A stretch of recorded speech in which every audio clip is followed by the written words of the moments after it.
Students, welcome to Swastik coaching classes. Myself Sumaira Banu. Today we are going to discuss very important topic, that is approaches to sociology of education.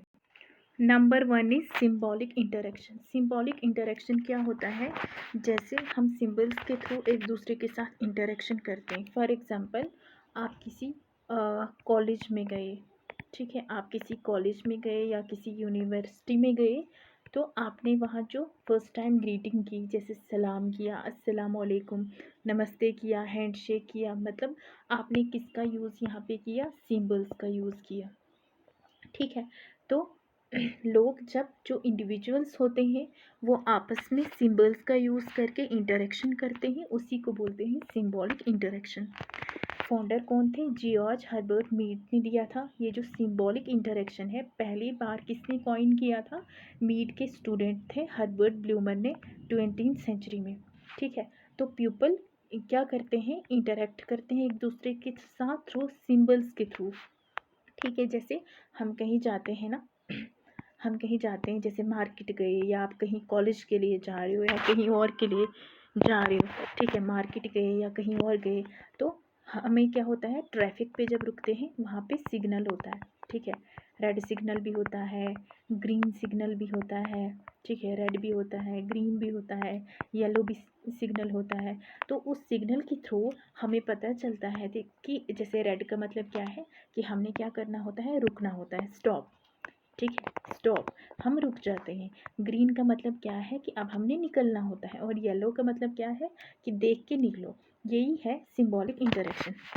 और symbolic interaction का मतलब क्या है? Symbolic interaction is nothing but people जो होते हैं वो एक दूसरे के साथ इंटरेक्ट करते हैं through symbols.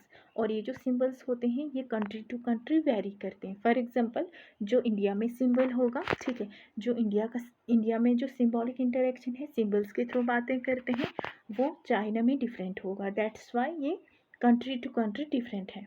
The meaning of symbols are interpreted by people. Interpret करते हैं, मीनिंग निकालते हैं और एक दूसरे के साथ वो इंटरेक्ट करते हैं. It is called as symbolic interaction. Then the second one is structural functionalism. Structural functionalism क्या होता है? जैसे फॉर एग्जांपल, ये कोई इंसान है. फॉर एग्जांपल, इसको हम नाम कंसिडर करेंगे. ये कौन हो गया? ये शाम हो गया. ठीक है. अब शाम के ये हैंड्स हो गए, ये क्या है? ये हेड हो गया, ये आइज़ हो गई शाम की, ये हो गई आर्म, देन ये हो गए फीट. ठीक है. तो हर एक चीज़ का कुछ ना कुछ काम है. जैसे ही फीट है तो फीट्स का काम क्या है? चलना, वॉक करना. ठीक है. हैंड्स का काम क्या है? कोई चीज़ पकड़ना, पिक करना. ठीक है. हेड का काम क्या है? सोचना, थिंकिंग करना. आइज़ का क्या क्या है? सी, देखना. नोज़ का काम क्या है? नोज़ का काम है ब्रीथिंग करना. ठीक है. अगर इमेजिन करो, अगर आम काम ना करे या हेड सोचना ही काम ना करे, अगर हम सोच ही नहीं पाएंगे, माइंड हमारा वर्क नहीं कर पाएगा, तो हमें पागल कंसिडर करेंगे, है ना? पागल ही हो गया ये.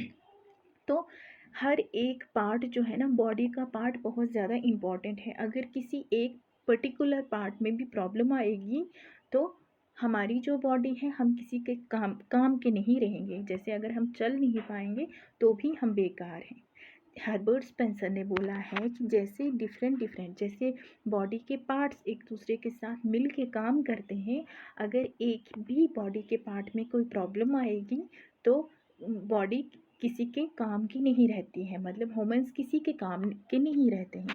इसी तरह से जो सोसाइटी है, सोसाइटी के जो डिफरेंट पार्ट्स हैं वो एक दूसरे के साथ मिल के काम करते हैं, टुगेदर होके काम करते हैं. ठीक है. उसी को हम बोलते हैं structural functionalism. Structural functionalism structural functionalism क्या करता है? ये देखता है हर एक पार्ट जो भी सोसाइटी का है वो किस तरह से फंक्शन करता है.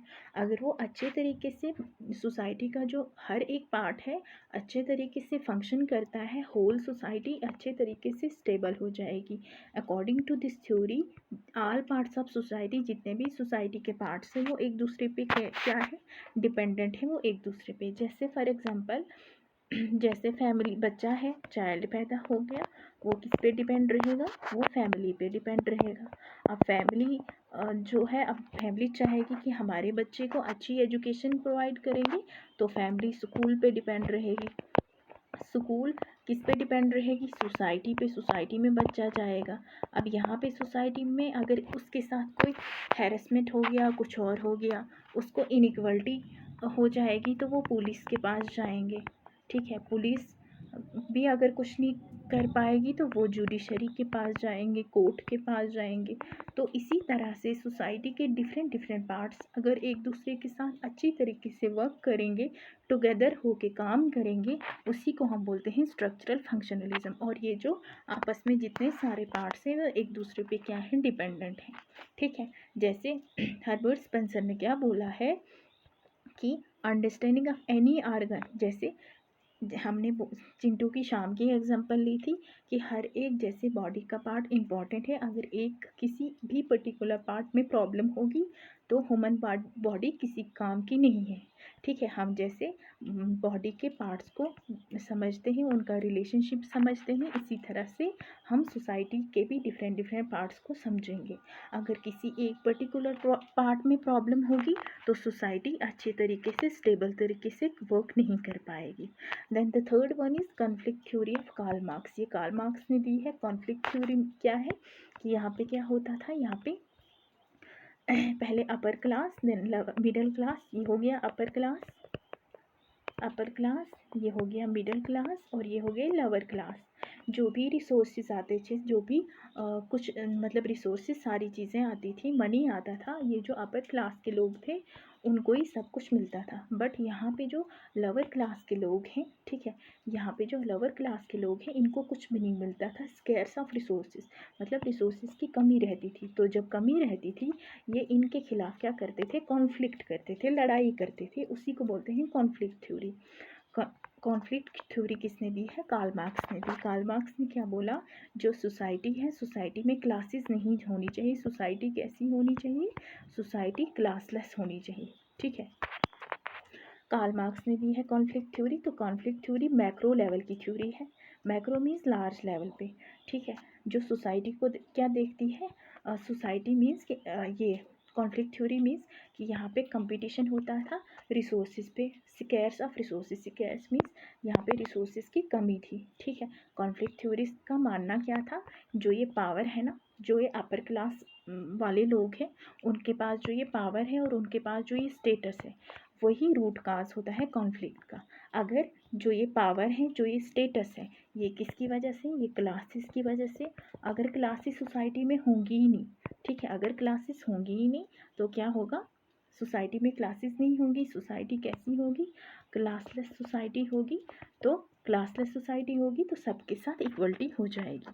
ठीक है, ये हमने क्या पढ़ा, आज पढ़ा sociology, approaches of sociology of education. तो हम इनको थोड़ा डिफरेंस में देख लेते हैं। पहले हमने पढ़ी सिंबॉलिक इंटरैक्शन थ्योरी।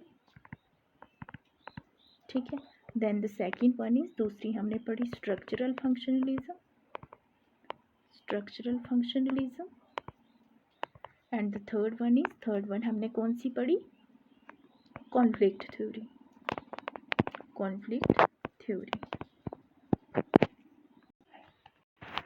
इसको सिंबॉलिक इंटरैक्शन के जो फादर हैं वो कौन है, जॉर्ज हर्बर्ट मीड। और स्ट्रक्चरल फंक्शनलिज्म के जो फादर हैं वो कौन है, वो है इमाइल दुर्खीम। आपने ऐसे नोट्स बनाने हैं बिल्कुल शॉर्ट में। एंड कॉन्फ्लिक्ट थ्योरी के फादर कौन है, कार्ल मार्क्स। यहाँ पे क्या है, ये माइक्रो लेवल पे है, माइक्रो लेवल पर, बिकॉज यहाँ पे जो पीपल्स हैं वो इंटरेक्शन करते हैं आपस में, और वो जो इंटरेक्शन होती है पीपल्स के बीच में, वो किसके थ्रू होती है, वो होती है सिंबल्स के थ्रू। सिंबल्स का यूज़ यहाँ पे करते हैं।